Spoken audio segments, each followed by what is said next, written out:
Merci. Monsieur le Président, chers collègues, voici un bordereau important qui fixe la stratégie du Conseil régional en matière d'attractivité des lycées agricoles publics pour les 5 prochaines années. Partons du constat que la Bretagne compte aujourd'hui près de 26 000 exploitations, 67 800 actifs agricoles, dont près de 2 000 prennent chaque année leur retraite. Plus de la moitié des responsables d'exploitation ont plus de 50 ans et plus d'un tiers plus de 55 ans. L'enjeu de la formation est donc crucial pour le renouvellement des générations dans le secteur agricole. Nous avons pour cela besoin d'un plan global ambitieux de l'enseignement agricole breton. Comment ne pas partager l'objectif tant l'enjeu est important? 1000 installations agricoles aidées annuellement d'ici à 2028, objectif annoncé lors des États généraux de l'installation et de la transmission, ça a été rappelé tout à l'heure. Pour cela, vous nous proposez un plan en 5 chantiers sur lesquels je ne vais pas revenir. Et pour chacun des chantiers, des pistes d'action sont proposées. Celles-ci sont tout à fait louables et le rôle de chacun est très bien défini pour chacune des pistes.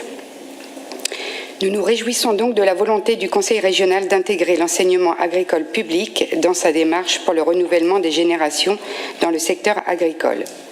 Cependant, nous regrettons que la région présente un bordereau qui ne concerne que 18% des élèves sous statut scolaire en enseignement agricole. La prise en compte de la totalité des établissements privés et publics permettrait de toucher un plus large public.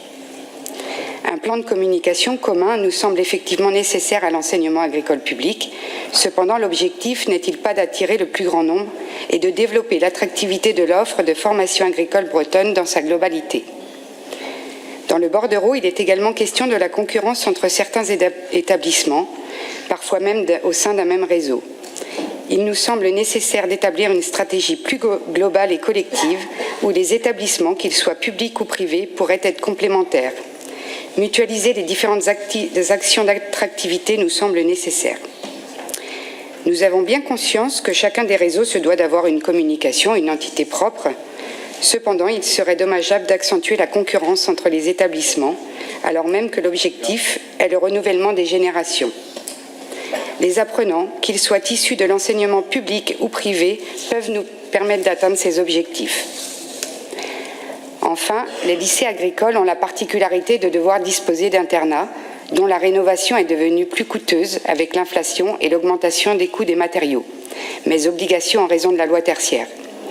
Ils ont également la nécessité d'avoir des équipements qui suivent l'évolution des pratiques agricoles, ce qui a déjà été dit tout à l'heure, ce qui génère des coûts extrêmement importants. Une reconduction des subventions sans revalorisation malgré ces hausses ne permettra pas d'atteindre l'objectif fixé en termes de formation pour assurer l'avenir agricole de la Bretagne. À notre sens, le soutien régional devra nécessairement être réévalué, sans quoi les états généraux de l'installation et de la transmission seront d'ores et déjà enterrés. Afin de pouvoir voter ce bordereau, nous avons besoin d'une vision plus globale. Nous pensons que le renouvellement des générations ne pourra se faire sans la prise en compte de tous les établissements agricoles, ni sans revalorisation des dotations. Sans cette vision, vous l'aurez compris, ça sera une abstention pour notre groupe. Merci. Merci Madame.